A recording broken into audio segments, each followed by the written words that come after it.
and welcome to my YouTube channel.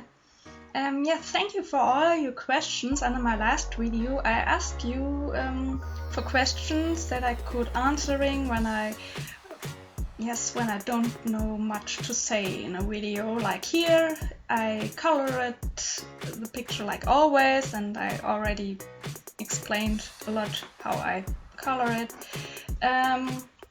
So I thought I could answering some of the questions I got. I don't think that I can answering all, but maybe a few. Let's start. The most questions I got on the last video was about reference. What if I use reference, and if yes, from where I get my reference, or from where. And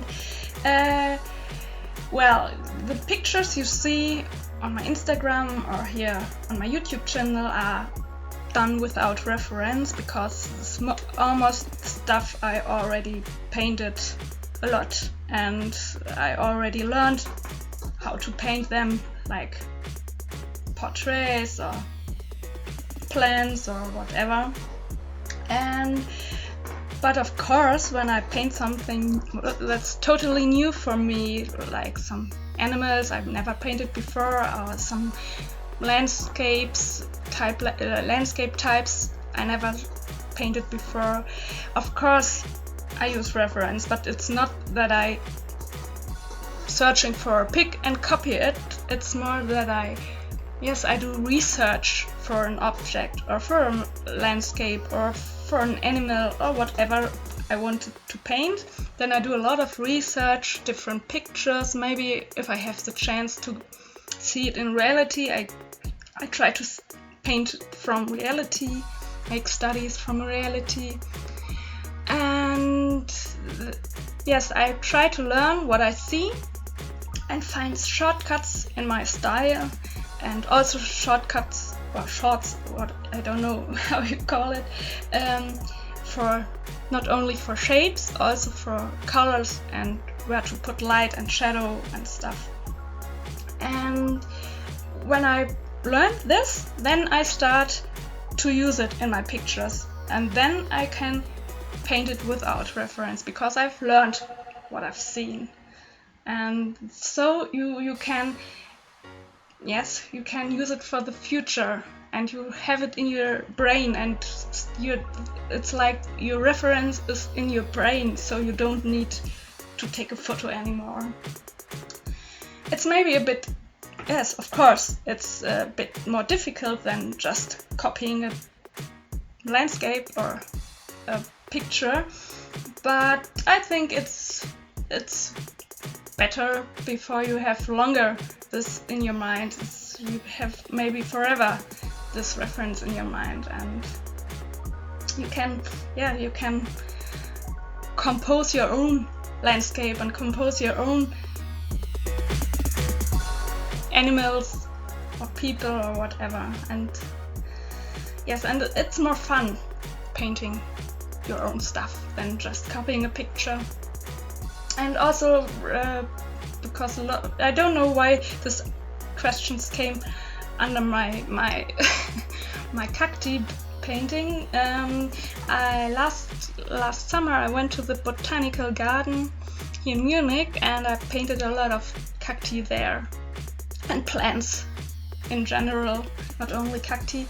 But yes, and I learned a lot from it. It was really great, and in my opinion, painting from reality is the best way to learn from, because it's 3D. It's not a picture that is only 2D, and you can study it from different perspectives and different. You can go close to it or paint it from far away, and you learn a lot from painting from reality. So this is what I always recommend when you painting from reality. No matter what you paint, it really doesn't matter what you paint. It should be something that you really like to paint, because you should do it often, and when it's fun to paint, you paint a lot. So I always recommend paint what you like to paint, and if you have the chance, paint from reality. For example, also in winter, when it's cold outside, you can go to cafes or restaurants and paint there. Or yes, in summer I'm always taking my sketchbook with me and the watercolor palette, always. Yes, this is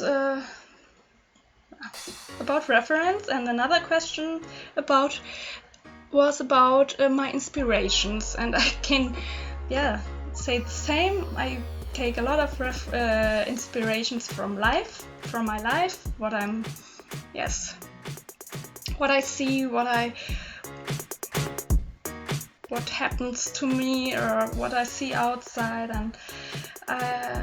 and yes, it's not that I spend a lot of time in the internet and take my inspirations from there. I don't know. I do have a Tumblr and a Pinterest, but I more use it. I don't use Pinterest at all, and I use my Tumblr more for my blog, not for taking inspirations from. I don't know. Also, I follow a lot of artists, but it's just because I enjoy watching their work. It's not that I take this as inspiration, because I don't want to be too much influenced by other artists. I want to make my own style. I want to make my own experimentations. I don't want to be too much influenced by other artists. So. And another question I got is what kinds of things in my daily life capture my attention as an artist? And yes, it's not that that there are objects that capture my attention. It's more that I find everything interesting. Every object can be very interesting, and it's, I don't know, something a bit different when watching the world or seeing the world. I see them often in light and shadows. I don't know how this happened, but I always try to find out from where the light comes and where the shadows are, and what the light makes with this object, how the surface looks and stuff. And yes, this is something I didn't have before. This is new for me. But it's really, I realize this sometimes. I see, I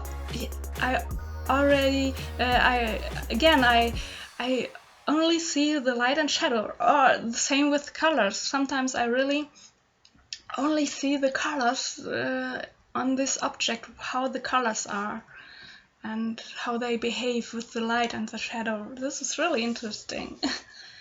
And yes, this is what captures my attention when I go to the world, through the world. Okay, the time is over. Sorry, I couldn't answering so many questions, but I hope it was a bit interesting, and there will be next videos where maybe I can answering more questions. Thank you for watching, and see you hopefully in my next video. Bye!